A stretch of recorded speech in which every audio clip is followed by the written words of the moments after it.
Assalamu alaikum students, this video is for class 9. Today we will continue chapter work, power and energy. Today we will start from power. Today we will do power. So we take the help of machines very often to perform a work. To go to school from our home we can go on foot, or to reach the school in a lesser time we can go on a bike. यानी हम लोगों को daily life में हम लोग काम करने के लिए हम लोग क्या होता है, हम लोग कभी कभी मशीन का भी हेल्प लेते हैं. तो स्कूल जाने के लिए हम लोग क्या करते हैं, या तो हम लोग घर से स्कूल जाने के लिए या तो हम लोग पैदल जाते हैं, या क्या करते हैं कभी कभी हम लोग बाइक में भी हम लोग जा सकते हैं. तो दोनों में से कौन सा टाइम कम लगेगा? ऑब्वियसली बाइक से हम लोग जाएंगे तो टाइम कम लगेगा ना. तो डिस्टेंस हम लोगों का फिक्स रहता है, लेकिन क्या होता है हम लोग कभी जब हम लोग बाइक से जाते हैं तो जब हम लोग बाइक से जाएंगे तो ऑब्वियसली जल्दी पहुंचेंगे रादर देन जब हम लोग वॉक करके जाएंगे. तो क्या होगा, now the distance between our home and the school is fix distance, and to cover this distance we have to do a fix amount of work, whether we go on foot और with the help of a bike. Only the bike can perform the work faster. Thus rate of doing same amount of work is different in two cases. यानी जो rate है, यानी जितना कौन सा काम जल्दी हो रहा है, रेट कौन सा काम करने का जो रेट होता है वो या तो स्पीड होगा या तो फास्ट होगा. तो सबसे ज्यादा फास्ट कौन सा हो जाएगा? बाइक वाला में होगा. तो यानी बाइक वाले में बाइक से जाए हम लोग या फिर चल के जाए, दोनों में क्या हो जाएगा, rate of doing the same amount of work. यानी लोग काम तो सेम कर रहे हैं, घर से स्कूल जा रहे हैं, काम सेम हो रहा है हम लोगों का, लेकिन क्या हो रहा है, कुछ हम लोग जब हम लोग बाइक से जा रहे हैं तो हम लोगों का जल्दी हो जा रहा है, और हम लोग पैदल चल के जा रहे हैं तो क्या हो जा रहा है, लेट हो जा रहा है. लेट से मतलब थोड़ा कम टाइम, ज्यादा टाइम लग रहा है.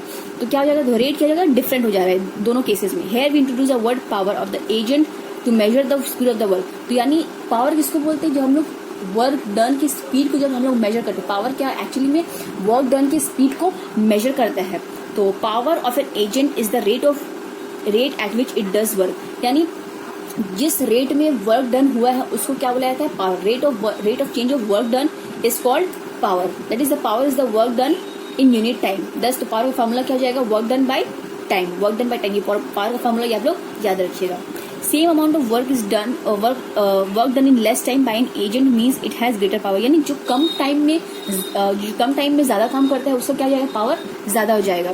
Power does not depend on the total amount of work. यानी total amount of work done कितना हुआ है उस पर डिपेंड नहीं करता, but on the time required to do the work. But किस पे डिपेंड करता है, टाइम के ऊपर डिपेंड करता है कि टाइम उस काम को करने के लिए कितना टाइम लिया है, ज्यादा टाइम लिया या कम टाइम लिया. जिसका ज्यादा टाइम लेगा, मतलब जो काम करने के लिए ज्यादा टाइम लगेगा उसका पावर कम हो जाएगा, और जो कम टाइम लगेगा उसका पावर ज्यादा हो जाएगा. पावर क्या है, जो मेरा स्केलर क्वांटिटी है. क्यों स्केलर क्वांटिटी? क्योंकि मेरा work done scalar quantity, time मेरा स्केलर क्वांटिटी है, तो जाहिर सी बात है मेरा पावर भी स्केलर क्वांटिटी होगा. यानी इससे भी डायरेक्शन नहीं, इसमें भी डायरेक्शन नहीं, तो इसमें डायरेक्शन कहाँ से होगा, ऑब्वियसली ये भी डायरेक्शन लेस होगा, यानी ये स्केलर क्वांटिटी होगा. Next, units of power. अब हम लोग पावर का यूनिट के बारे में पढ़ेंगे. तो इसका भी सेम वर्क की तरह एब्सोल्यूट यूनिट और ग्रेविटेशनल यूनिट है. तो एब्सोल्यूट यूनिट क्या हो जाएगा, इसका सीजीएस सिस्टम में एब्सोल्यूट यूनिट कितना हो जाएगा, अर्ग पर सेकंड. ऑब्वियसली यहाँ पे हम लोग वर्क डन कितना हो जाता है, मेरा वर्क डन, मेरा सीजीएस सिस्टम में मेरा वर्क डन का यूनिट हो जाता है अर्ग, और टाइम का हो जाता है मेरा सेकंड. तो क्या हो जाएगा मेरा अर्ग पर सेकंड. इसका यूनिट हो जाएगा अर्ग पर सेकंड सीजीएस सिस्टम में. और एसआई सिस्टम में कितना हो जाएगा, एसआई सिस्टम में वर्क जो मेरा वर्क का मेरा जो यूनिट होता है वो मेरा होता है जूल, और टाइम का हो जाएगा सेकंड. तो क्या हो जाएगा, joule per second. CGS system में हो जाएगा joule per second, SI system में अर्ग पर सेकंड, और सीजीएस सिस्टम में अर्ग पर सेकंड, और एसआई सिस्टम में joule per second. In CGS system, absolute unit of power is 1 erg per second. This unit being very small, the practical unit which is also the SI unit of power is watt. So the power of an agent capable of doing work at the rate of 1 joule per second is called watt. तो जो हम बताएं किसी ऐसे system में क्या हो जाएगा, जूल पर सेकंड हो जाएगा. तो जूल पर सेकंड नहीं बोलेंगे हम लोग उसको, वॉट, उसका नाम हो जाता है वॉट. हम लोग उसी को हम लोग जूल पर सेकंड को ही क्या बोलते हैं, हम लोग बोलते हैं वॉट. क्योंकि अर्ग पर सेकंड बहुत ही स्मॉल यूनिट है, इसलिए हम लोग मेनली क्या यूज करते हैं, प्रैक्टिकल यूनिट क्या हो जाएगा, ऐसा सिस्टम हो जाएगा पावर का वॉट, विच इज एक्चुअली में जूल पर सेकेंड. तो यूनिट क्या हो जाएगा, 1 watt equals to 1 joule per second, and 1 joule per second यानी हम लोग यहाँ पे रिलेशन पढ़े हैं, दैट 1 जूल इक्वल्स टू 10⁻⁷ अर्ग. तो 1 जूल क्या हो जाएगा, 10⁻⁷ अर्ग पर second. Another bigger unit of power is kilowatt. और एक दूसरा बड़ा यूनिट है पावर का, उसको क्या बोला जाएगा, किलोवाट. 1 किलोवाट इक्वल्स टू 1000 वाट. और हम लोग वाट का डिफरेंशियल नहीं पढ़े, जूल पर सेकंड होता है. तो पावर का हम लोग एक्चुअली में प्रैक्टिकल यूनिट क्या हो जाएगा, वॉट हो जाएगा. ग्रेविटेशनल आते हैं हम लोग ग्रेविटेशनल यूनिट में. ग्रेविटेशनल यूनिट क्या हो जाएगा, सीजीएस सिस्टम में power required to raise a body of mass 1 gram through 1 centimeter in 1 second is called 1 gram per centimeter. तो ग्रेविटेशनल यूनिट क्या हो जाएगा सीजीएस सिस्टम में 1 ग्राम सेंटीमीटर पर सेकेंड हो जाएगा। यहाँ पे ग्रेविटेशनल यूनिट 1 ग्राम सेंटीमीटर पर सेकेंड हो जाएगा, और ऐसा सिस्टम में 1 किलोग्राम मीटर पर सेकेंड हो जाएगा। तो ग्रेविटेशनल यूनिट ऑल्दो क्या हो जाएगा, ऑल्दो एफपीएस सिस्टम एक और दूसरा जैसे सीजीएस सिस्टम है एसआई सिस्टम है, उसी तरह से एक और सिस्टम है which is FPS system is not in use nowadays, जो कि अभी यूज में नहीं होता है। Still practical unit of power in this system called horse power. तो इस सिस्टम में ग्रेविटेशनल यूनिट क्या होता है पावर का, हम लोग क्या बोलते हैं उसको हॉर्स पावर बोलते हैं। इज यूज इवन नाउअडेज, जो हॉर्स पावर है वो एक्चुअली में अभी भी यूज होता है। It is use to express power of different types of engine, और इंजन का जो डिफरेंट टाइप्स ऑफ इंजन होता है उसके पावर को हम लोग किस में एक्सप्रेस करते हैं, किस यूनिट में एक्सप्रेस करते हैं, हॉर्स पावर में एक्सप्रेस करते हैं।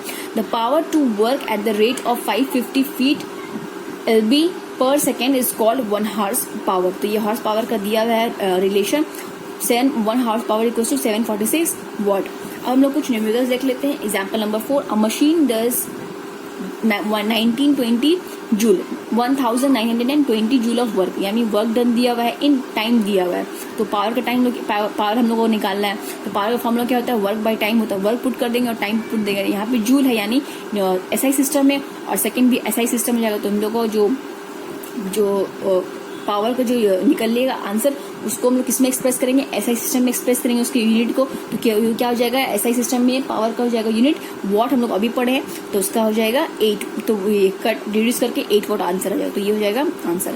एग्जाम्पल नंबर 5 हो जाएगा, electric bulb consumes 3600 joule of energy in 1 minute. यानी अगेन यहाँ पे टाइम दिया हुआ है और क्या दिया हुआ है, हम लोग को ये वर्क दिया हुआ है। तो कैलकुलेट इट्स पावर, हम लोगों को अगेन पावर निकालना है। तो यहाँ पर मिनट में दिया हुआ, याद रखियो ये जूल क्या है मेरा ऐसा सिस्टम है, तो ये मिनट है। तो मिनट में हम लोग किस में कन्वर्ट करेंगे, सेकंड में कन्वर्ट करेंगे, ताकि हम लोग ऐसा सिस्टम में कर सके। तो गिवन एनर्जी कितना हो जाएगा मेरा 3600 हो जाएगा जूल, और टाइम हो जाएगा 1 minute which is equals to 60 second.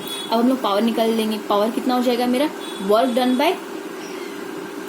By time, और वर्क डन कितना हो जाएगा 3600 हो जाएगा, और टाइम हो जाएगा मेरा 60 सेकेंड। तो कितना जाएगा 60 वॉट हो जाएगा मेरा पावर। यहाँ पे एनर्जी में दिया हुआ है तो कंफ्यूज मत होइएगा, एक्चुअली में ये एनर्जी ही है। तो अभी हम लोग एनर्जी में पढ़ेंगे, तब जब हम लोग नेक्स्ट एनर्जी में पढ़ेंगे तब हम लोगों को पता चलेगा कि यहाँ पे एनर्जी क्या है। तो एनर्जी चैप्टर करने के बाद, ये एनर्जी वाला पार्ट करने के बाद आप लोग एक बार फिर से देख लीजिएगा। तो एनर्जी में इसीलिए यहाँ पे पावर का दिया हुआ है एनर्जी बना। एक्चुअली में एनर्जी अभी हम बताएंगे, आप लोगों को समझ में आ जाएगा कि एनर्जी सेम मतलब काम करने की कैपेसिटी को क्या बोला जाता है, एनर्जी। काम करने के लिए लोग कुछ ना कुछ कैपेसिटी चाहिए होता है, कोई काम करे तो मतलब उसके अंदर कैपेसिटी है, तो उसको क्या बोला जाता है एनर्जी। तो बहुत ही काफी सिमिलर होता है एनर्जी और वर्क। तो इसी वजह से जो एनर्जी का जो यूनिट है वो भी हम लोग का सेम वर्क के जैसे ही वर्क का ही यूनिट है एक्चुअली में, अर्ग और जूल। तो इसीलिए हम लोग यहाँ पे जूल दिया हुआ। तो कंफ्यूज मत हो जाइएगा, अभी हम लोग वर्क पढ़ाए इसलिए आपको वर्क बोल दिए, लेकिन एनर्जी पढ़ने के बाद ये एग्जाम्पल नंबर 5 आप लोग वापस से देख लीजिएगा। Next example number 6, a force of 10 newton moves a body with a constant velocity of 2 metre per second. Force दिया हुआ है, यहाँ पे वेलोसिटी दिया हुआ है, कैलकुलेट क्या करना है हम लोगों को, पावर करना है। तो क्या दिया हुआ, फोर्स दिया हुआ और वेलोसिटी दिया हुआ। तो हम लोग पावर क्या जानते हैं, वर्क डन बाय टाइम दिया हुआ, और वर्क का फॉर्मूला होता है force into displacement by time. तो फोर्स मेरा एफ ऐसे ही रहेगा S/T, यानी displacement by time. Displacement by time क्या जानते हैं, वो होता है वेलोसिटी। तो वेलोसिटी हो जाएगा मेरा यहाँ पे S/T वेलोसिटी हो जाएगा, और फोर्स हो जाएगा। फोर्स मेरे पास दिया हुआ है न्यूटन यानी SI सिस्टम में, और मीटर पर सेकेंड ये भी मैंने SI सिस्टम में दिया। वेलोसिटी हम लोग पुट कर देंगे तो हम लोग क्या मिल जाएगा, पावर निकल जाएगा। Very simple. तो ये आप लोगों को बस आज इतना ही, इसको आप लोग अच्छे से रीड कर लीजिएगा और सम्स वगैरह देख लीजिएगा अच्छे से। आज के लिए बस इतना ही। अस्सलाम वालेकुम।